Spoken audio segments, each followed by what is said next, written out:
O nosso tema nos convida a refletir sobre a glória de Deus na criação. E eu quero ler os Gênesis capítulo 1, assentados mesmo como os irmãos estão. Gênesis capítulo 1, Gênesis capítulo 1.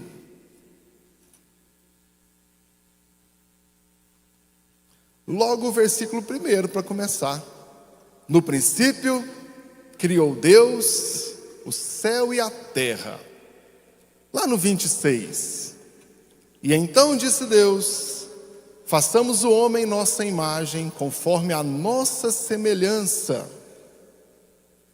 Domine ele sobre os peixes do mar, sobre as aves do céu, sobre os grandes animais de toda a terra, sobre todos os pequenos animais que se movem rente ao chão. Criou Deus o homem à sua imagem, a imagem de Deus o criou, homem e mulher os criou. E Deus abençoou e lhes disse: sejam férteis, multipliquem-se, encham e subjuguem a terra. Domine sobre os peixes do mar, sobre as aves dos céus, sobre todos os animais da terra. Só até aqui tá bom, para a gente começar. O livro de Gênesis, nosso primeiro livro da Bíblia, e ele também é o primeiro livro da Bíblia hebraica, chamado Bereshit, né, que significa criação em hebraico, e nós trouxemos e adotamos o nome Gênesis aqui. Algo que nós normalmente não fazemos, e eu já faz um tempo que tenho chamado a atenção dos irmãos, que é para olhar para a Bíblia e ler, apreciando a literatura. Em geral nós não fazemos isso. Em geral eu trato a Bíblia como um livro que tem inúmeros versículos isolados que eu decoro e que na hora certa eu vou lá e jogo esse versículo na mesa. E eu insisto isso com vocês, né? A Bíblia não é um livro de versículos sortidos. Um versículo qualquer não caiu do céu no meio da sua Bíblia aí. Ele faz parte de um contexto, ele faz parte de uma história, ele foi escrito aqui com um objetivo, escrito por alguém, para alguém, com um objetivo. E muita gente não reconhece a Bíblia como sendo uma obra literária, mas eu sim. E ainda coloco a Bíblia como uma literatura clássica. Sim, clássica. Temos uma dificuldade enorme em pensar no que é uma obra clássica. Eu escutei essa afirmação de um dos presidentes da Sociedade Bíblica do Brasil e eu gostei. A Bíblia é um livro que sobreviveu. E só isso é o bastante para ela ser respeitada. Vamos, pensa nisso. Vou usar um exemplo de música aqui. Muitas vezes nós refletimos assim: música boa era a música de antigamente. Eu não sei se eu concordo com essa frase. Hoje também tem música boa. Só que a música lá dos anos 60, que eu ainda ouço e canto hoje, ela é tão boa que ela sobreviveu. Geração após geração ouviu aquela música, viu que era boa, cantou, a próxima geração ouviu, cantou, viu que era boa. A música ruim ficou esquecida no passado. Isso acontece, se for bom, sobrevive. Isso acontece com obra literária, não é? A Bíblia é um livro que sobreviveu. Eu olho para o Antigo Testamento, veio cativeiro no Egito, cativeiro na Babilônia, veio perseguição por gregos, a história da igreja, perseguido por romanos, veio os ismos, veio o romantismo, veio o impressionismo, veio o nazismo, veio esse tandeísmo, e a Bíblia está aí, vai muito bem, obrigado. Então eu enquadro a Bíblia dentro de uma obra clássica, porque quem leu as Escrituras, viu que era boa, praticou, guardou no coração, a outra geração ouviu, gostou, guardou no coração, e a Bíblia sobreviveu, se cumprindo algo que está escrito. A palavra de Deus é ontem, eu sou o mesmo hoje, ontem e eternamente. O céu e a terra passarão, minhas palavras não passarão. E sabe de algo mais do que eu enquadro uma obra como obra clássica? Porque em geral, quando você tem acesso a uma obra clássica, a obra clássica já chegou até você. Observa isso. Pensa num dos clássicos da literatura. Quando eu leio Machado de Assis, o Machado de Assis já chegou até você. Alguém te falou sobre ele, foi apresentada a obra. Você vai lá e lê. Quando eu começo a ler as Escrituras, ela já chegou até mim. Alguém já te apresentou as Escrituras. Alguém já te mostrou a palavra de Deus. Você já experimentou de alguma forma. E eu começo a ler as Escrituras. A Bíblia é uma obra literária que merece o nosso respeito e que merece a nossa leitura. E eu digo leitura nesse sentido, de como uma obra clássica, em que eu leio e aprecio o texto. Muita gente não lê a Bíblia dessa forma. Ainda que a Bíblia não tivesse nada de espiritual, a Bíblia ainda é um grande tratado sobre a natureza humana. A Bíblia trata de questões do nosso dia a dia, que são relevantes para nós até hoje. Quem lê o Gênesis, por exemplo, vai perceber uma narrativa viva, que apesar da simplicidade das palavras e até dos acontecimentos, trata de assuntos profundos e que nos levam a refletir, inclusive, sobre nós mesmos. Isso para qualquer um que lê a Bíblia. E no Gênesis, eu já aprendo isso. E algumas pessoas podem dizer, mas a Bíblia é um livro incompleto. Incompleto por quê? Né? É incompleto porque não fala se tem vida em outro planeta. Vamos pensar em literatura? Qualquer obra deve ser avaliada a partir do seu objetivo. Fora do objetivo, não há o que avaliar. Para que a Bíblia existe? Eu insisto em 3 pontos.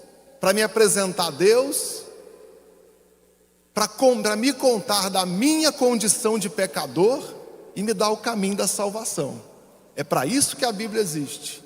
Nesses 3 pontos a Bíblia é completa. Ela me apresenta Deus naquilo que eu preciso conhecer e que Deus se revelou a nós.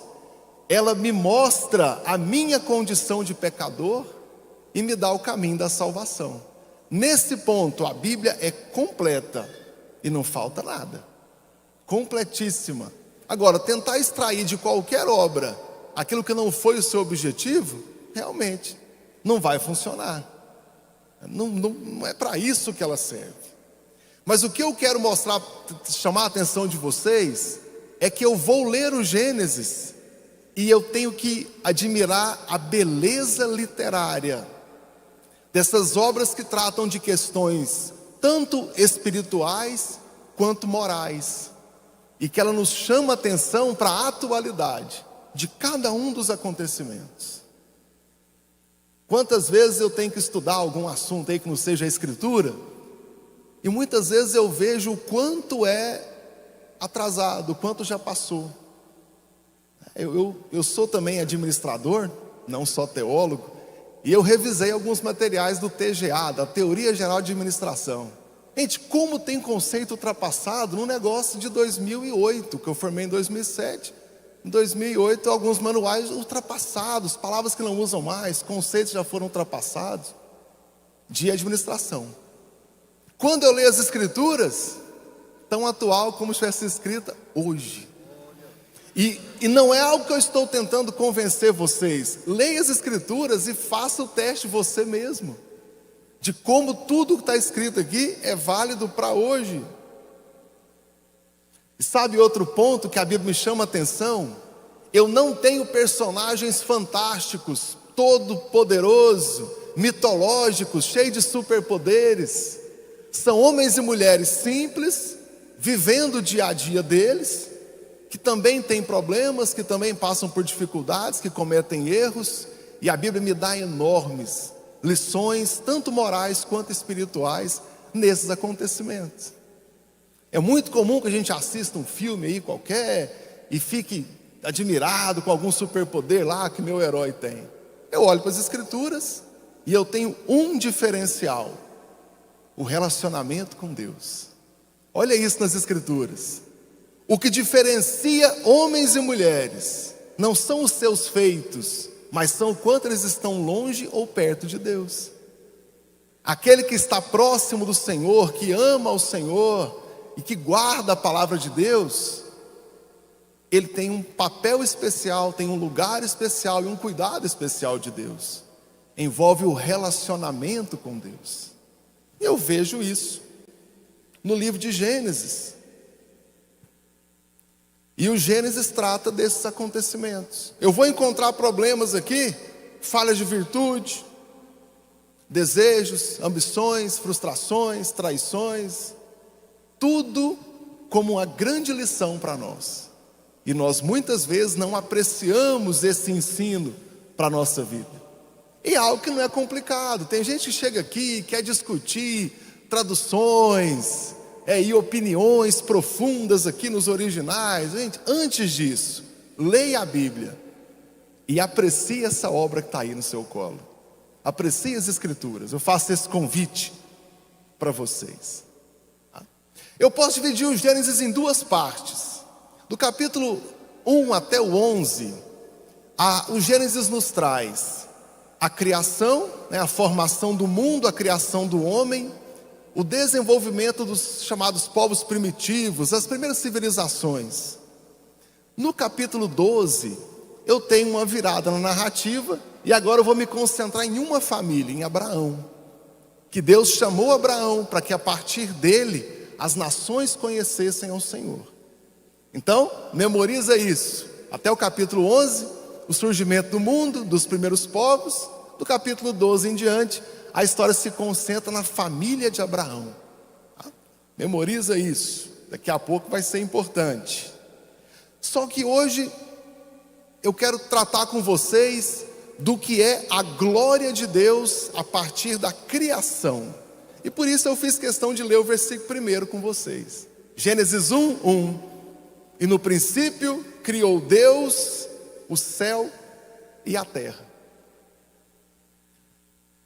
Nessa pequena frase, eu consigo perceber onde é que eu estou, quem eu sou e onde é que está o Senhor. Observa que diz: no princípio criou Deus o céu e a terra. Quando a existência começou, Deus já existia e deu início a ela. Ou seja, isso aí está escrito para mim. Sou eu dizendo, o dia que a existência passou a existir, ficou uma construção estranha, mas vocês estão entendendo. Quando a existência, quando a vida surgiu, Deus foi quem deu início a ela. Quer dizer que Deus não está preso a essa existência, nem a esse tempo. Deus é soberano e fez com que todas essas coisas começassem a existir. Quando Deus disse: haja luz, haja separação entre noite e dia, e todas as coisas se fez, Ele fez com a autoridade da palavra dEle. Não foi algo difícil para Deus, não foi algo que cansou. Ele simplesmente disse: haja luz, haja separação entre as águas, aconteça. Outro dia eu preguei aqui, eu lembrei os irmãos do milagre de Jesus, quando ele anda sobre as águas e Pedro anda com ele. Pedro pede como grande demonstração do poder de Deus, ele fala: Senhor, se o Senhor é mesmo Cristo, eu quero ir com o Senhor pela água. Aí Jesus é tão difícil que ele fala uma palavra, aí vem. Fácil, Mas pensando bem, foi muito fácil fazer aquilo. Tão fácil como foi dizer: haja luz. Aquilo que não existia passou a existir. Lembra da biologia? O pessoal que é jovem aí cai no Enem, o Lavoisier, quando ele fala que na natureza nada se perde, nada se cria, tudo se transforma. Isso vale para a gente. Deus cria a partir do nada. Nós apenas manipulamos aquilo que já está criado. O trabalho de um pesquisador hoje é isso. Deus cria a partir do nada. Até se eu fizer um estudo dessa palavrinha hebraica aí, Bereshit, que são as primeiras palavras do Gênesis, Bereshit bara Elohim, no princípio criou Deus. Esse Bereshit é a criação a partir do nada, não é a manipulação de algo criado. Deus cria dessa forma. A criação está limitada ao tempo, está limitada à existência, mas Deus determinou a existência, vai passar a existir agora. Esse é o nosso Deus. É o quanto Ele é soberano, o quanto Ele é poderoso. E quantas vezes eu creio num Deus pequeno, né? Naquele Deus curandeiro, que cura a dor de cabeça, que arruma um emprego, que liberta um ou outro ali, tá bom, né? Eu olho para as Escrituras, e a Escritura diz: as coisas só existem porque um dia Deus foi lá e criou o céu e a terra. Esse é o Deus que nós servimos aqui. Esse é o Deus soberano. A existência de todas as coisas existem porque Deus disse. Então exista. Eu quero que aconteça.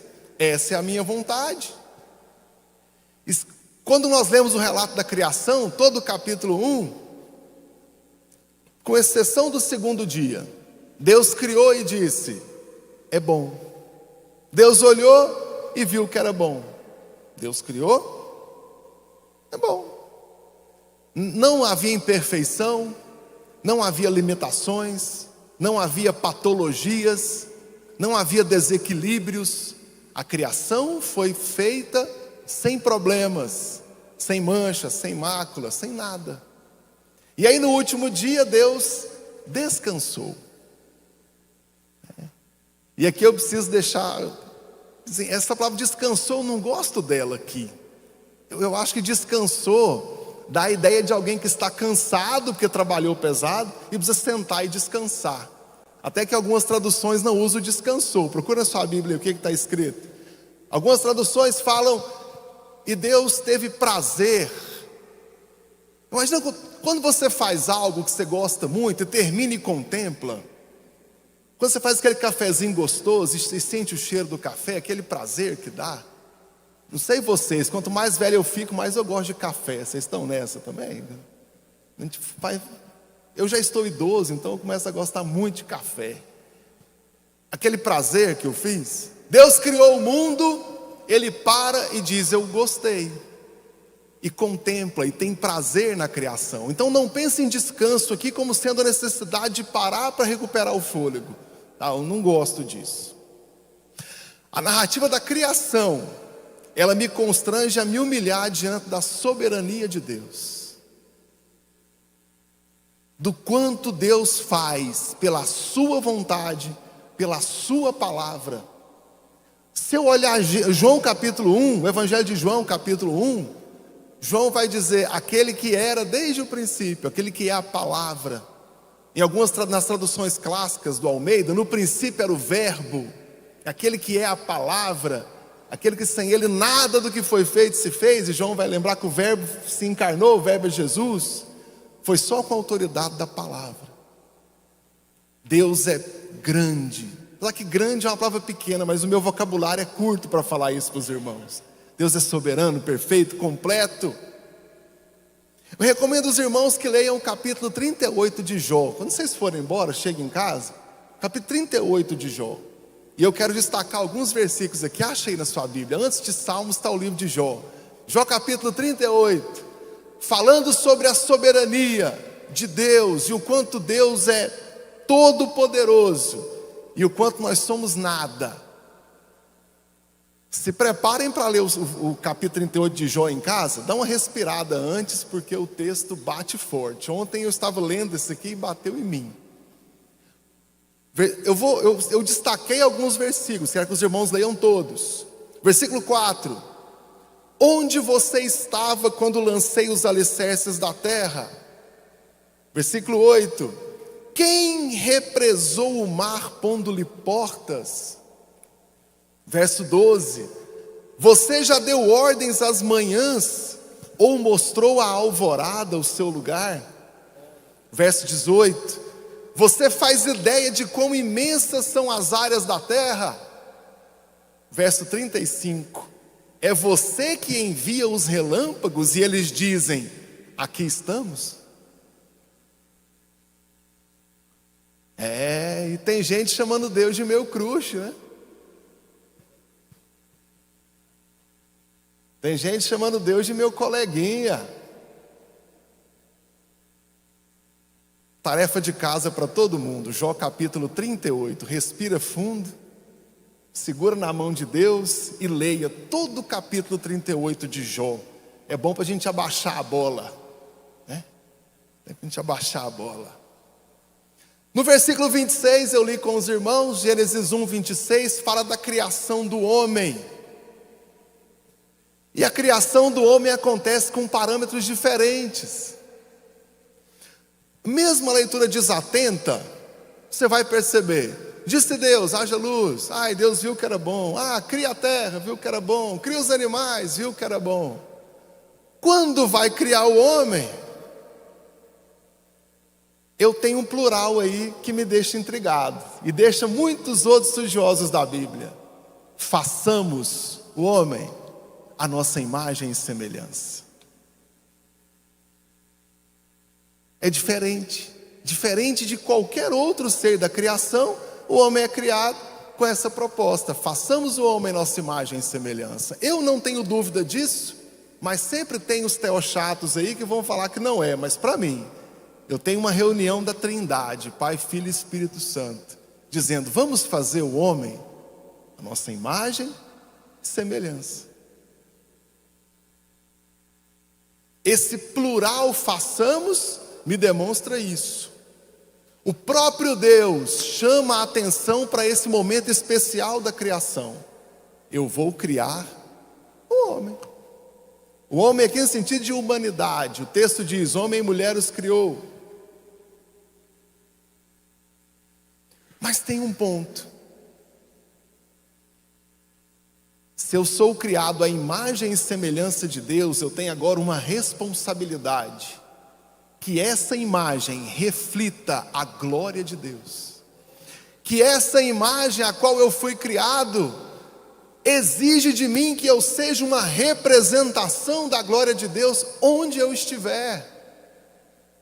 Todo poder que eu tenho me dá uma responsabilidade, ou não? A autoridade que você tem sobre sua família te dá também uma responsabilidade sobre a sua casa. Quem aqui é líder no trabalho, é chefe de alguém?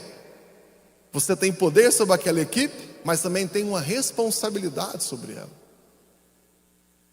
Outro dia eu comentei com as minhas equipes lá: pessoal, cada trabalhador dessa empresa representa uma família que come todos os dias com o nosso trabalho aqui. Nós temos uma responsabilidade com pessoas que nós nem conhecemos. Eu troquei isso com a equipe.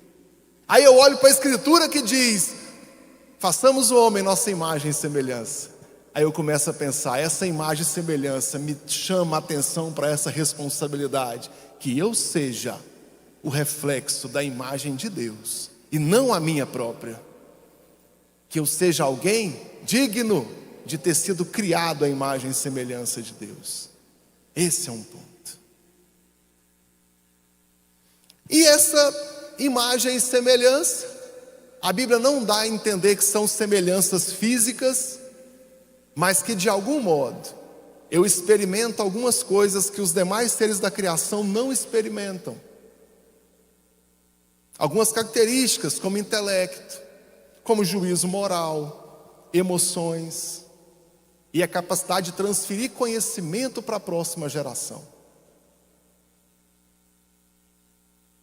Uma abelha nunca vai ensinar para a próxima geração o conhecimento que ela já teve. Nós aprendemos e transferimos para a próxima geração. Deus me dá isso. Nós somos criados assim. Eu tenho a capacidade de dominar sobre os seres da criação. Deus, quando criou e nos deu essa responsabilidade, Ele nos fez de certo modo gestores, administradores da criação. Olha o privilégio de refletir a glória de Deus e de cuidar da criação. E o que é que o homem fez para merecer isso? Nada. Foi criado para isso. Nós recebemos de Deus essa responsabilidade. O homem lá inicialmente recebeu. Então, além de toda essa autonomia dada, e aqui o maior de todos os privilégios, Deus deu ao homem relacionamento com Ele. Esse é o grande diferencial. Nós temos relacionamento com Deus. Deus criou o homem, colocou no jardim, deu todos esses privilégios, mas o maior privilégio de todos foi ter relacionamento com Ele. é poder estar com Ele sempre.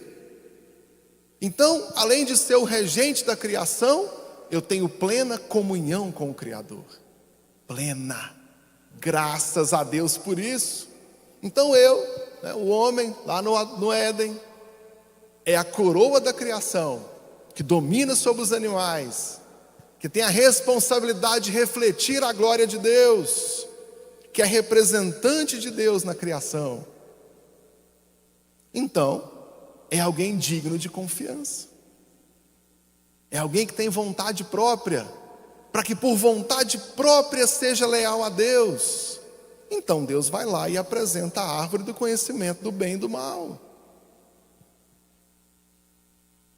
Porque eu preciso, e Deus quer isso, que cada um de nós o sirva e o siga por vontade. Deus não quer ninguém por força aqui. Ele poderia fazer, mas Ele quer por vontade. E aí alguém vai dizer assim, mas Deus colocou a árvore lá, e o homem acabou pecando, então o culpado é Deus. Tem até uma palavrinha grande para isso em teologia, que são os chamados supralapsarianos. Agora eu compliquei, né?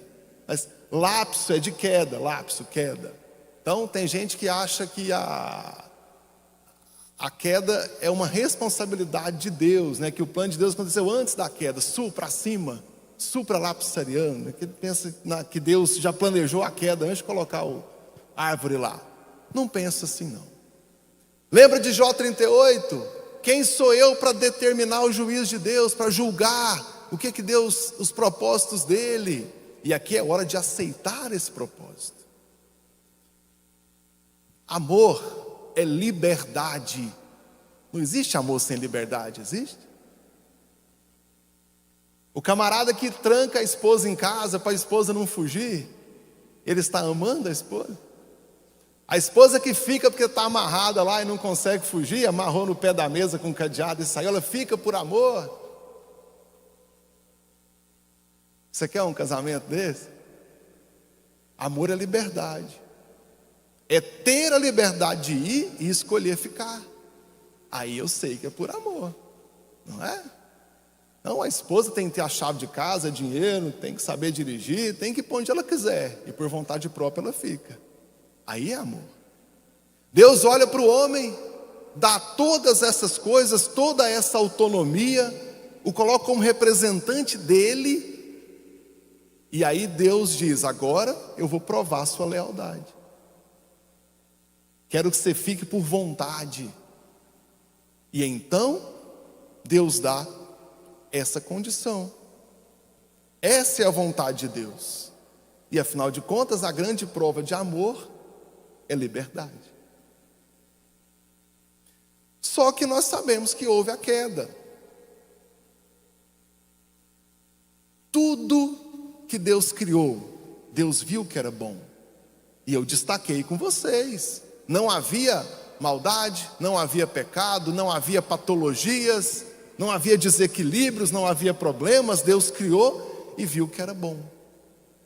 E tem um destaque na criação do homem. Vê se eu encontro aqui, quando Deus criou o homem. Olha o verso 31, Gênesis 1, 31.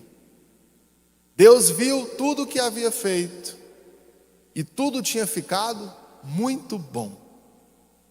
Quando Deus cria todas as outras coisas, Ele viu que era bom. Quando Deus cria o homem, e viu que tudo era muito bom.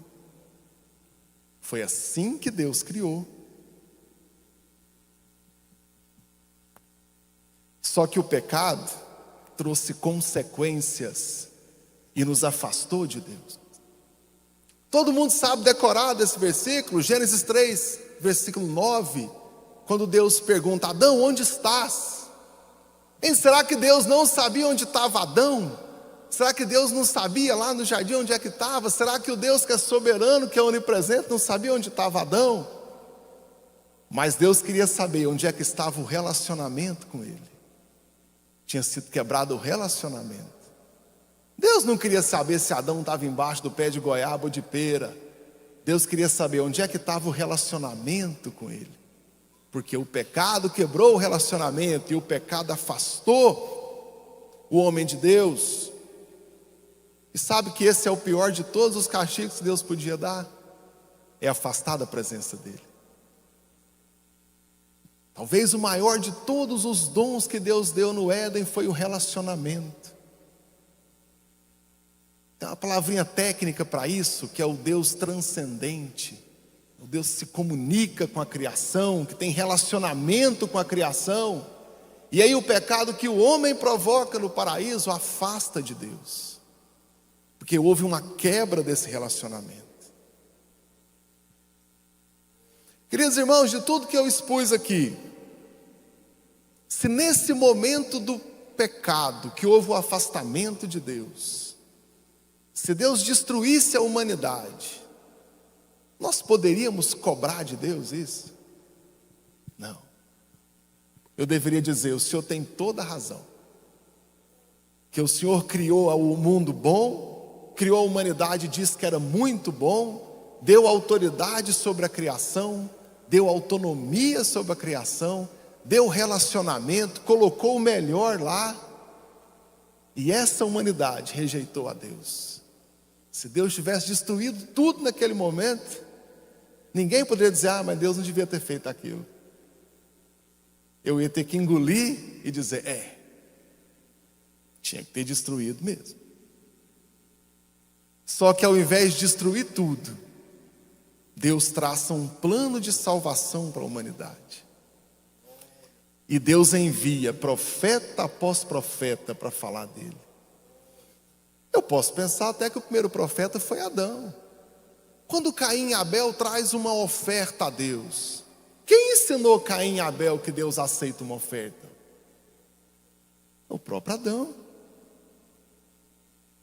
Gênesis 4, 26, quem for rápido aí de Bíblia, Gênesis 4, 26, também a Sete nasceu um filho, a quem deu o nome Enos, e nessa época começou-se a invocar o nome do Senhor. O culto público a Deus começa aí. Deus, ao invés de destruir a humanidade, Deus convidou profetas, chamou profetas para que ensinasse os demais a buscar a Deus. O que foi quebrado no Éden foi o relacionamento com Deus. E Deus enviou profetas para dizer, busque ao Senhor, invoca o nome do Senhor. O relacionamento foi quebrado, mas ele pode ser restaurado. Deus ainda pode ser buscado. Irmãos, o culto a Deus foi instituído com Adão ainda vivo. Se comparar as datas dos anos que viveu Adão com a idade que Enos tinha, que Adão estava vivo ainda. E Deus trouxe muitos outros profetas, homens e mulheres que foram enviados para falar do amor de Deus e da importância de buscá-lo. E eu olho para o Antigo Testamento, está repleto desses ensinos sobre buscar a Deus. Depois de inúmeros profetas, e o Antigo Testamento cheio desses profetas, com a palavra de Deus sendo pregada, com Deus convidando o povo para o arrependimento, mostrando poder, graça, misericórdia. Um belo dia, uma jovem recebe a visita de um anjo, e o anjo fala para ela, Lucas 10, 30, não tenha medo, Maria, você foi agraciada por Deus, você ficará grávida e dará luz a um filho, e lhe porá o nome Jesus. O maior de todos os profetas, o dia em que a salvação chegou de um modo claro, foi em Jesus.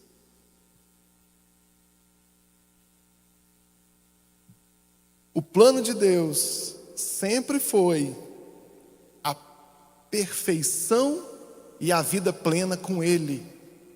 Deus não criou o homem para morrer. Não. Deus criou para viver com Ele para sempre, em relacionamento com Ele.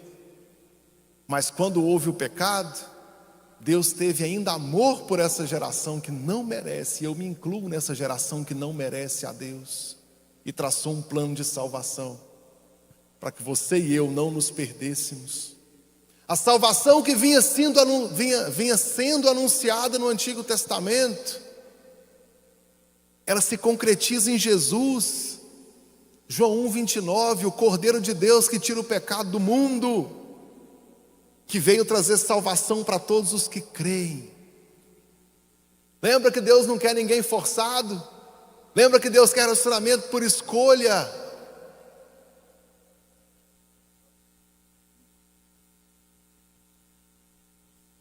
Deus não nos abandonou nos nossos erros e pecados. Não. Ele me deu o caminho da salvação. E esse caminho é Cristo.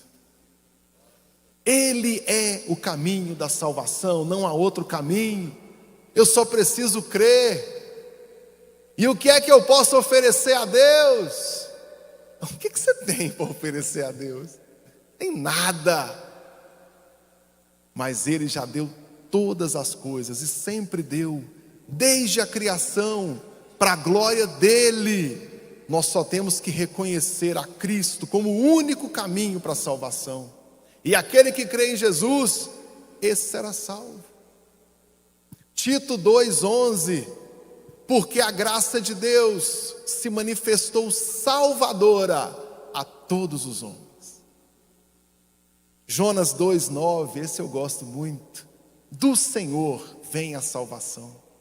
Lá no Antigo Testamento, Jesus nem tinha nascido aqui. Do Senhor vem a salvação.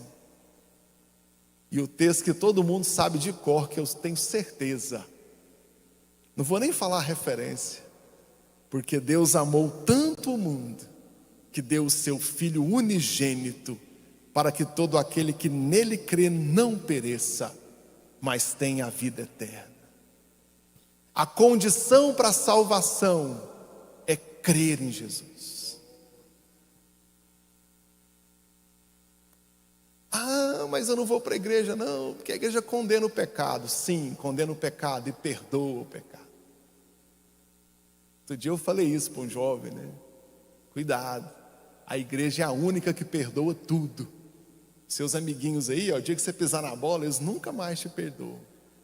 A igreja pode até condenar tudo, mas é a única que perdoa tudo. Porque Cristo perdoou todas as coisas lá na cruz. E as portas estão abertas a todos os que creem. Ah, mas eu sou muito pecador. Crê em Jesus, vamos ver quem fica, se é o pecado ou se é Jesus na sua vida.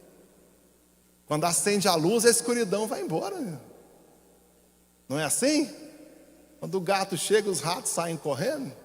Crê em Jesus e vamos ver se o pecado fica. Ou o pecado é maior do que Jesus? Vamos ver.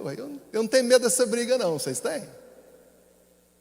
Abre o seu coração, deixa Cristo. Eu já aceitei Jesus, aceita hoje de novo. Eu estou numa campanha particular de oração, a primeira coisa que eu faço é pedir perdão pelos meus pecados.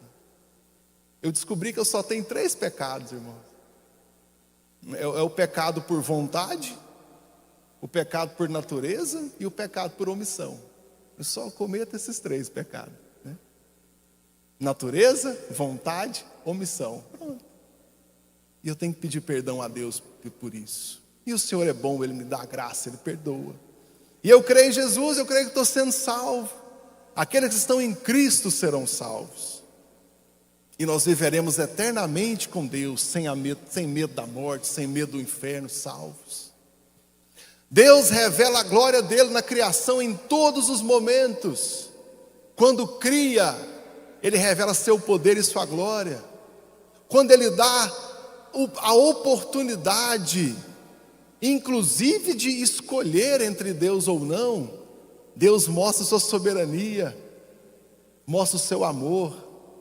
Quando o homem se afasta de Deus e peca, Deus mostra a sua misericórdia, dá o caminho da salvação e nos salva.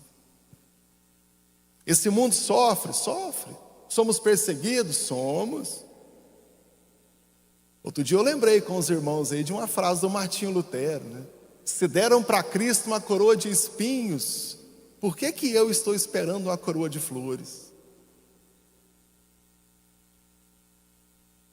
Apocalipse 21:4. E Ele enxugará dos seus olhos toda lágrima. Não haverá mais morte, nem tristeza, nem choro, nem dor, pois a antiga ordem já passou. E eu vejo a glória de Deus em todos os momentos, em tudo o quanto há a glória de Deus. O que eu preciso fazer? Crer em Jesus, crer no Senhor, confiar nele o tempo todo e render graças a Deus, porque Ele nos dá todas as coisas. Olhar para o sacrifício de Cristo e reconhecer que Ele vale para mim. Que o grande amor de Deus nos resgatou, nós não merecíamos, e Ele nos chama. Quando eu aceito a Jesus, Ele já tinha me aceitado. Estava o convite feito, eu só aceitei. Acho que agora cabe a todos nós aqui, todos que estão me ouvindo, reconhecer isso e me render diante do Senhor. Deus, obrigado pela sua salvação. Obrigado por mostrar a sua glória sobre o mundo e revelar a mim. O dia o nosso bispo nos lembrou disso, é revelado. Eu tenho um conhecimento natural aqui, eu comecei falando para os irmãos da beleza literária do Gênesis, mas aquilo que Deus nos revela é muito superior, e é essa revelação que eu quero, aquilo que Deus fala no meu coração. Os irmãos podem orar comigo, agradecendo a Deus por essa graça maravilhosa, tudo que o Senhor tem nos dado, de como é bom estar na presença de Deus. Feche os seus olhos. Deus, obrigado pelo seu grande amor sobre o mundo. Obrigado, Deus, pela sua graça maravilhosa. Obrigado que o Senhor estendeu as mãos e teve misericórdia desse povo, de mim que era pecador e pequeno.